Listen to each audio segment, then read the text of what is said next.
Yavaş birader. Memleket nere senin? Böyle bayık bayık. Hop dedik.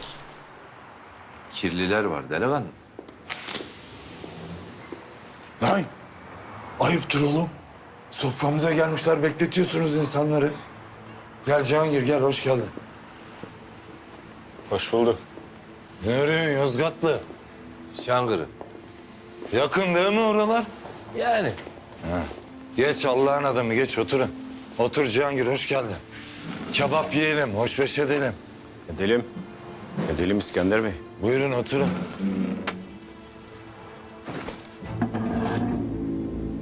Çantasını alın misafirimizin, yük olmasın.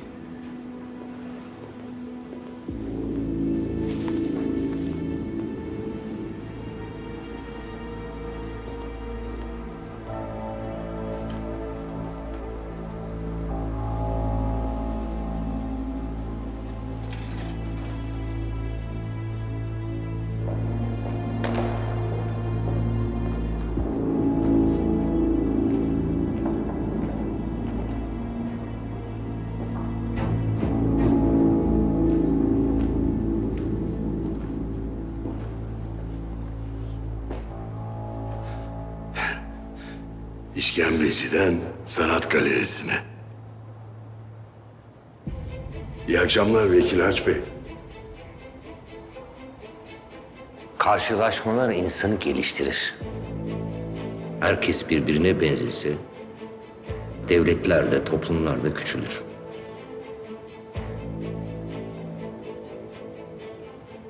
Şu resimden bir şey anlıyor musun İlhan? Yok. Ama meraklısı para ödüyor biliyorum.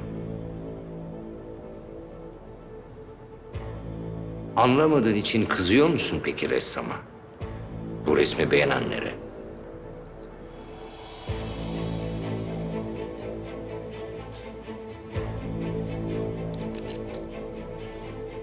Ne istiyorsun onu anlat. Resimden anlamam ama ticaretten anlarım Vekil Haç Bey. Ticaret yürürse hayat yürür mesela. Çorba içersin, resim alırsın, çocuğunu okutursun, kenarda para biriktirirsin. Yorma beni.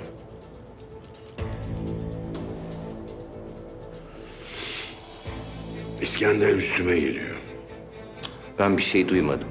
Sizin izniniz olmadan bunu yapamaz ama.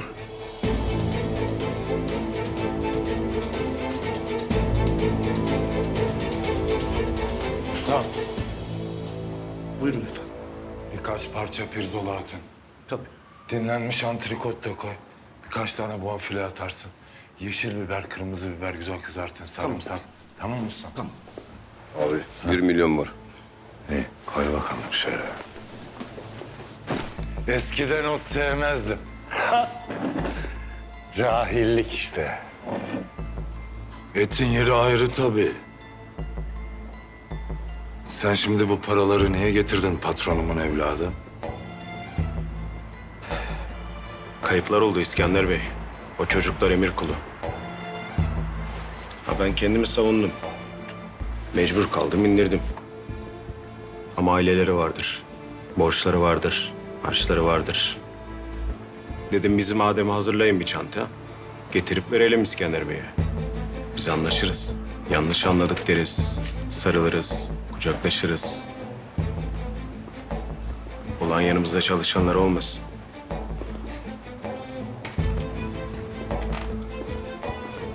Serin serin konuşuyorsun be Cihangir.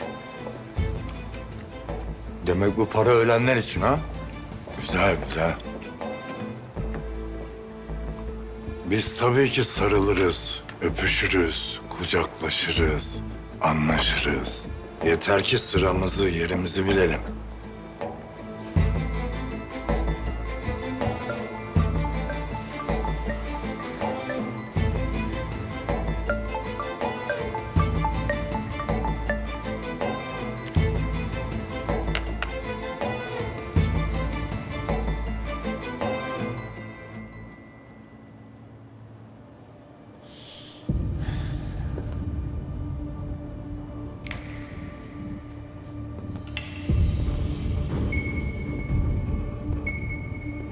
Yanlış anlamayın Vekil Ağaç Bey ama bir şey yapıyorsa İskender sizden emir alır gibi yapıyor.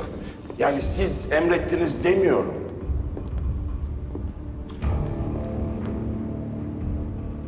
Sana dahlimiz ve malumatımız yok dedim. Ben de bunun için geldim. İskender'in yaptıkları hepimize zarar verecek. Bunu bilin istedim. İşkillenerek, vehmederek konuşmayız biz. Senin haber vermene gerek yok İlhan. Lüzumluysa öğreniriz. İşine gücüne bak. Gidebilirsin.